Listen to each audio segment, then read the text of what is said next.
This is the Big O Show. This is the Big O Show. Oh, Perk. Yeah, Big O, that was unexpected from my end. I'll tell you that, man. That was just ugly. Yikes. I'm expecting an ugly season, but I thought they could eke out a win here. I thought they could, but then again, I thought the same thing last year when I was in Indianapolis for that one, and I witnessed, the loss. So, it just gets more baffling to me. Perk, how was that locker room? I would imagine it was a freaking morgue because nothing went right. Dejected. That's the best way to describe it. They were dejected, Big O. I mean, look, we've been in the locker room for 56-19 at Buffalo, 48-20, or 56-19 at Baltimore, 48-20 at Buffalo. This was along those same lines. And this was a season opener, though. So those two were in the season. This was a season opener where you thought the Dolphins were the better team. At Baltimore, probably not the better team. At Buffalo, probably not the better team. You thought they were the better team in this road loss. And to open the season like this, after opening the season 3-0 in the McDaniel era, knowing how much pressure is on Chris Greer and Mike McDaniel, knowing that Tua's got to stay healthy and this offensive line has been revamped, and after all the talk about Tyreek and not being a team captain, blah, blah, blah, they just looked unprepared. They weren't sharp. They didn't look motivated. They didn't look like a well-coached team. Tyler Warren is coming out there running all kinds of stuff on them. The Lou Anarumo's defense is shutting them down for the second time. Remember, he did this with Cincinnati in 2022. They just look unprepared from all angles. We saw Steve Ross walking out of the locker room, and he looked just as stunned as the players in the locker room. So I would say everybody was just dejected. That's the best word I can think of. So let me ask you something, because everything I heard in that building, there isn't a lot of belief in Mike McDaniel, no matter what they sold and all this crap about chemistry and all that. I saw a lot of the defections from the players. They lost a lot of leadership, man, in that locker room too. And when you see a performance like this, this isn't a performance where it's a team that really is selling out and believing in what's being sold and what's being coached. Because, like you said, it lacked emotion, it lacked direction, it just lacked fundamentally anything that you would resemble winning with. Yeah, we're going to see if they're able to just flush this thing and move on to next week. Look, as I told a couple of those players in the locker room, and I said earlier today, that now New England is must win, right? Because the game at Buffalo on Thursday night is pretty much a loss. It's been a loss ever since it was on the schedule. Yeah. And if you start 0-3, you've got to win next week. You've got to. And so, Big O, I think that this was just such a total loss that perhaps it might be one of those games where it is easier to kind of flush it and say, that's not us. That offense didn't work, defense didn't work, special teams, the Matthew Judon running into the kicker extends what turned out to be a 17-play drive. And if I'm not mistaken, after the penalty, they convert a 3rd and 6 and a 4th and 2. And so it's just like it's total system failure. So I'm thinking that as opposed to a game where, you lose at the end and it's heartbreaking and it's crushing, that maybe it's easier to flush this one and say Tua's not going to have another 3-turnover game, and maybe they won't have as many injuries as they had this game. Storm Duck, James Daniels. Perhaps from that standpoint, it's easier. But from the other standpoint, this has got to shake them to their very core, Big O. It really does. Not only that, there is no proof that he's ever done those kind of things of shaking them and getting them out of these kind of things and that kind of stuff. Here's what I would say to you, because I would have fired him last year after the Colts game. does this start to fuse on firing McDaniel? Because I believe he will be fired in the season at one point. But I didn't think it would be this early that he'd like to fuse. I thought he'd kind of survive here because he had some games that are winnable. But if you start piling the losses, why would you continue keeping McDaniel employed? Why not at least you're not going to fire the GM? That'll happen if you're going to do that, it'll be at the end of the season, towards the draft. You know it is the personnel. All that stuff is at the end. Steve Ross is not going to sell the team. The family's printing money. You can forget about all of that. Right. But the one change that you can, go to the Wolves is McDaniel and put in Weaver. And does this start the clock right now where you say, well, if this thing starts to spiral in another week or two and more losses, you do have to kind of think that maybe just like, Cam Cameron or whatever, you have to make a change at one point. Well, Big O, I think the reason that you keep McDaniel around is Tua, right? Because he is kind of the Tua whisperer. And once he's gone, once McDaniel is gone, Tyreek is probably not coming back next season because of his salary cap hit, right? He's going to cost over $50 million on the cap. And so if McDaniel goes, then I think that the hope for a great Tua season leaves.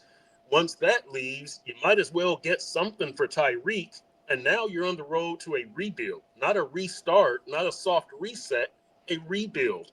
If you look at this season and there's no McDaniel and you say, well, without McDaniel, Tua probably won't be the same, or maybe nobody can reach Tua, or maybe Tua's mind leaves.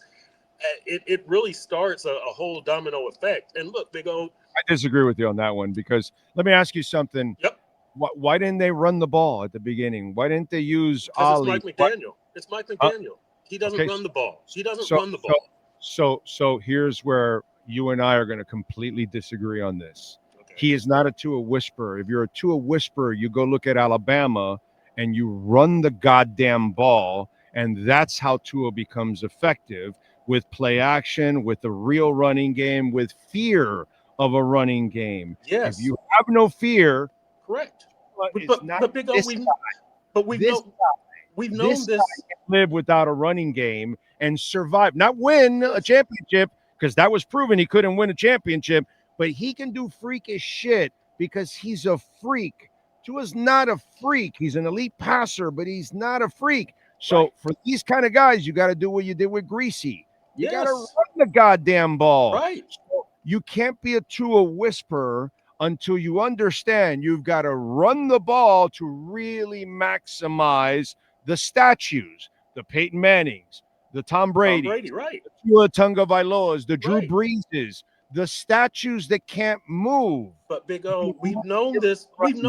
We've known this since 2022. I've been writing this. I've been saying this, that you need a running game. And Mike McDaniel. But, well, no, the Tua whisperer from the standpoint of Tua was down in the flow era. He was beaten down. Like his confidence was down, and Mike McDaniel brought it up. But you're not maximizing Tua. I had a program director at QAM that hated me. Yeah, I was down too when I had a program director at QAM that hated me. I know how it's I know how it feels, Perk. Yeah. But Big O, here's the thing that like Mike McDaniel, the run game coordinator in San Francisco, is so in love with his pass game. And I view the fault of Dolphins ownership is in the big picture, it was the same with Philbin, the same with Gase, and the same with McDaniel, is that they come in and get the job and they convince everybody in that building, hey, I can turn this quarterback into Aaron Rodgers. I can turn this quarterback into Peyton Manning. I can turn Tua into whatever. And ownership is like, oh, yeah, you're right. We see what you've done in the past. It's like, no, these guys need a running game. And I've been saying this forever with Tua. Look at what Ryan Tannehill did in Tennessee when you got him Derrick Henry and a defense. This team needs to put more emphasis on run game and defense and less emphasis on Tua to Tyreek, which has been shut down for 2 years. Big O, you know the numbers I always cite that in the last 2 years coming into this game, these guys are 11-0 when Tyreek has over 100 yards receiving, 7-16 when he's got less than 100 yards receiving. The offense is based on Tua to Tyreek, and once you shut that down, they can't do anything. They don't run the ball effectively. Even when Raheem Mostert had 18 rushing touchdowns, he had 1 rushing touchdown against a playoff team. They don't run the ball effectively. They need a power run game. That's what Ollie Gordon represented. That's what Alexander Madison represented. Mike McDaniel is too in love with the passing game and his play calling and what he thinks he can do. He doesn't run the ball. He doesn't get that message. He thinks they can win on Tua's left arm. I don't think he'll ever go to a heavy defense run game system. He's going to count on his, I guess, his smarts, his football wisdom, but it's not wisdom. It's you're hurting your team by not having a balanced attack. Yeah, but it's just when you said smarts, that part was really funny. Yeah, I was searching for a word. Yeah, I don't associate smarts with him at times. You know, I just don't. Yeah. Unfortunately, I've been writing since late in the 2022 season columns, and you can Google it. Can Mike McDaniel coach? Is he a good coach? And I've constantly asked that question. Nope. And we're starting. I mean, after 3 years, you kind of know, right? I mean, you don't need to see a quarterback for longer than 3 years. A coach, dude, he's not a coordinator and he's not a head coach. Okay, he's a guy that's an assistant coach. He's a play designer. There's no doubt he can design some shit that is awesome. He's got a great offensive mind, and that's what I bought into at the beginning. Okay, he's got a great offensive mind. He'll turn into but it's like me in the kitchen. Okay, you give me all the ingredients, then you give me what to do, and bro, there's no fucking way that I'm going to put it together and it's going to taste good. My daughter, blindfolded, she'll go into the kitchen and she'll cook up and it'll taste and it'll knock you out, bro. And you're like, wow, I can't even pay for this kind of stuff in a restaurant because she can cook. Yeah. He knows the ingredients, but he really doesn't know how to design an offense, counter in the middle of a game. Yeah. He doesn't really know how to mix and match what he has to do in play calling and situational football. Oh, the run is working. Well, dummy, don't stop. The clock becomes your friend. Possession better for you. All of these things. You put the ball. You know, Jimmy used to have those Wednesdays with us. You remember when Jimmy used to come in? Was it when? Yeah, it was Wednesday in the afternoon. He would walk into the media room and just sit down and say, "What's cooking, guys?" Do you remember those talks we'd have with Jimmy? I was covering the Heat when Jimmy was the coach, so I wasn't around for that. Yeah. So you know, you've heard of it. I know about it, right? You know about it, right? So we sit there, and it's cool because it was all off the record. Yep. And he was, and this was in the Marino era, and he's like, I believe in running the football, and he would say it all the time. 2 out of 3 things happen in passing, and 2 of them are bad. Yeah. And so, and he had Kareem Abdul, I can get you 1 yard Jabbar. Right. Okay. And he stuck to Kareem. And by the way, so did Shula. He would have a guy that would get 3 yards, and he would stay with the 3-yarder and 3-yarder and 3-yarder and all that. This guy doesn't get you know what? The guy in Coral Gables gets it. Because he was a lineman. So he goes and he's just loading up with just meaty dudes on both sides of the line. And his quarterback every year from now on is going to have a cake of a year. Nobody's ever going to touch him. And then there's a carousel of backs I can hand it to. Pa, pa, pa, pa, pa. You know, that's at UM, they get how to make a quarterback's life easy. Yeah. Here with the Dolphins, we know how to make a quarterback's life really, really hard. Yeah, Big O. I mean, this has been like a drum that I've been beating for years. You remember when I was saying they need to get Dalvin Cook? I had the name wrong, but I had the idea correct. You need a stronger run game. You need to play some defense. What's hidden from last year's Super Bowl behind the great quarterback play of Patrick Mahomes and Jalen Hurts, they had great defenses. their lives were made easier. I'm not saying the defense has made the team. The defense has made their lives easier. There's nothing that Carter. makes Tua's life easier. Yeah. Carter, they only won by 4 points because of Carter. Yeah. Yeah. I mean, look, they need to make Tua's life easier. I keep saying you've got to take some stuff off of his plate. That Tua is a good quarterback. He's not an elite quarterback. He's not a Hall of Famer, but that doesn't matter. Nick freaking Foles won a Super Bowl. Why? Because his life was easy. His job was easy. You had a run game and a defense with that Eagles team. Jared Goff has been to a Super Bowl and an NFC championship. Brock Purdy has been to a Super Bowl. Colin Kaepernick has been to a Super Bowl. Jimmy G has been to a Super Bowl. You've got to give these quarterbacks help. These guys, they're not Superman, no matter what you think. And I've always said with the McDaniel teams, they've underachieved and they've disappointed. And a lot of that is because of the game plan. Get Tua some help. I've also said you can win a Super Bowl with McDaniel and Tua. I firmly believe that, but you've got to change your strategy and you've got to change your philosophy. Yeah, you've got to be physical. You can't win with this cutesy finesse football. They bring a 7-on-7 mentality to tackle football, Big O. It's not going to win. They've got to make some changes. It's funny because you're old enough, and I've mentioned this on the show to kind of educate people. Joe Gibbs made the quarterback interchangeable. Right. And Tua is a better passer than all three of those quarterbacks. Yep. And Tua would have easily won all three of those championships. Why? Because if you played for Joe Gibbs, you didn't have to carry the team. All you had to do was your damn job. Right. You got the Hogs and Riggo. Riggins would do their job. The Hogs would do their job. Dexter Manley on cocaine job. Exactly. It was just going to take over. You just didn't have to do everything. You know what I'm saying? Correct. And so that's the beauty of it. People don't get it, man. And by the way, that's why Joe Gibbs really, it's not really 17-0. It's really Joe Gibbs, the greatest achievement in football history, winning 3 Super Bowls with 3 non-Hall of Fame quarterbacks. That is ridiculous. Okay. And that's what we don't understand here. And it's funny. All you do is live on your history. Bro, go back to your history and look how they used to do it. Right. That's what frustrates me, Big O, is that, you should have known after Joe Philbin, you should have known after Adam Gase, and then here comes McDaniel with the same quarterback hype that I can do it with this quarterback. No, give the quarterback help. Give him defense and a run game, and everybody's life is a lot easier. It's not about your ego and how much you know about working with quarterbacks. It's about winning games and doing what's best for the team. I don't understand why they can't understand that. Although, and having said all of that, Tua played this was for me as a pro, this was his worst game ever because everything that was on the line, you start your season, it's a winnable opponent. And the decisions he made were terrible. The interceptions he made today and the fumble, he's got to take football knowing who he is.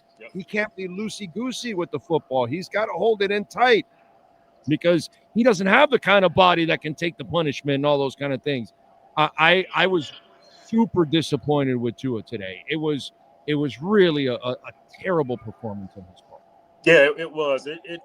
Between Tua and Mike McDaniel, you just didn't see the intensity, the get it done type of mentality that you needed to see today. You didn't see that sense of urgency. It was just like this was, I don't know, just a preseason game or something like that. You just didn't see that fire in the belly that you needed to see from them. And again, now you've set yourself up that next week is must win. If you don't win that, you're 0-3. I don't even need to go to Buffalo and see that game. I'll mark it as a loss. You're 0-4 at Buffalo in the McDaniel era, 1-6 against the Bills and on a 6-game losing streak. I'm not trying to overlook New England. I'm trying to emphasize the importance of New England. You've got to win that game next week. You're at home. It's your home opener. It's a division game. You've got to win that game next week. Oh, big time. By the way, EJD Construction, proud sponsors of this segment, 305-433-4843 in Dade and Broward County. They are fully insured, liability and everything. So anybody that goes onto your property, if they get hurt, they will not sue you. Make sure you don't hire EJD, whoever you do hire, make sure they are fully insured because there's a lot of shady people out there, and you want to hire somebody that you can trust. Please call EJD Construction, Eric at 305-433-4843. Chris, were you in the locker rooms or were you did you do the press conference? I was in the locker room. I got the tail end of the McDaniel press conference, and the locker room, they were again dejected. They weren't pissed off. They weren't cussing and pissed off at us or pissed off at the world. I thought they were pretty businesslike, but clearly dejected and stunned. They're still trying to kind of figure out what happened. Injuries, dude, I feel bad for James Daniels because he comes back from an Achilles, but then suffers an ankle injury on the other ankle. Yep. And then when he suffers the injury, I'm like, oh, dude, this guy probably shouldn't have played on the ankle. And then we find out it's a pec injury. Yeah. It's an upper body injury. Like, this dude has no luck, bro. Yeah. It's you feel bad for James Daniels because he seems like a really good guy, and he worked so hard to get back from the Achilles, and like you said, then he's got the ankle injury and he's questionable for this game, and you're just kind of rolling your eyes, kind of like, wow, this dude is questionable, and he just can't catch a break these last couple of years. I mean, look, now you can point a finger at Chris Greer and Mike McDaniel. Here they go again, signing somebody with an injury history. I'm not going to file it under that.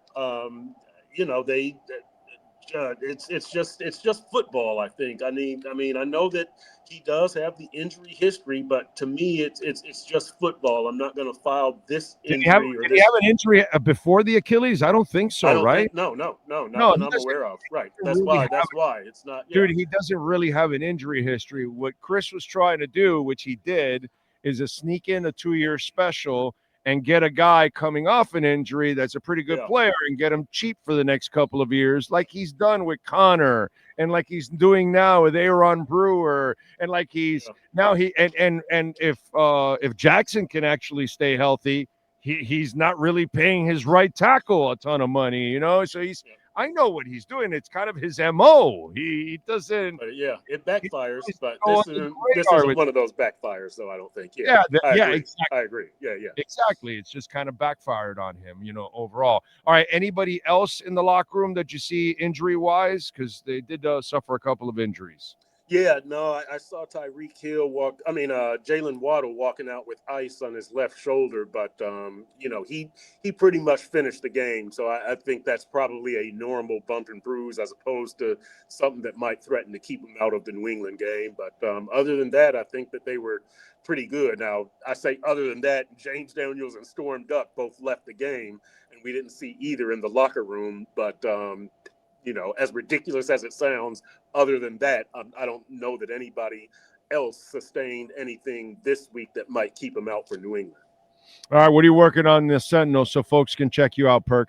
Well, tomorrow's column is just going to be now New England is a must-win game. Like you cannot lose that game. There's no style points or anything like that. You've just got to win, and you've got to take a win and some momentum going up to Buffalo on a Thursday night. 0-3 and Mike McDaniel's seat is going to get really, really hot, really, really fast. He's fired. You think he's fired after 0-3? Yes, they fired. What happened? I don't know that he's fired. This is what's going to happen. He's on the hot seat now. He's on double secret probation after he loses to New England.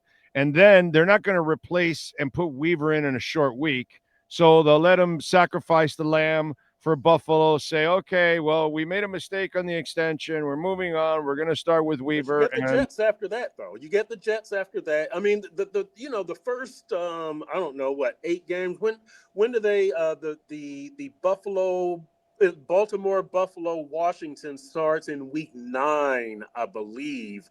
You've got to give McDaniel now 0-4.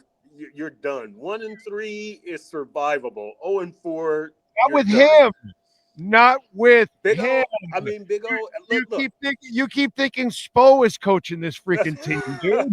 I'll tell you what's wrong with you, bro? This ain't Spo. Look, I'm aware. I'm a guy who beats the drum also about their December and January record, their road record, like their record against playoff teams. Matter of fact, I told Steve Holder, who works for ESPN, who used to be at the Miami Herald, I was like, look, we had him on Friday, on Thursday. Yeah, good man. I told him, Great look, you know, Mike McDaniel is 4-16 against playoff teams, so maybe this means that the Colts are going to the playoffs because, you know, they get their clocks cleaned by playoff teams. So maybe you can file that under a loss to a playoff team. But I think you give Mike McDaniel a chance because, look, if you're anywhere near 500 going into that Buffalo, I keep getting the order mixed up, Baltimore, Buffalo, Washington trio, then you know you've still got a chance. But if you're like 2 or 3 games below 500 going into that trio of games,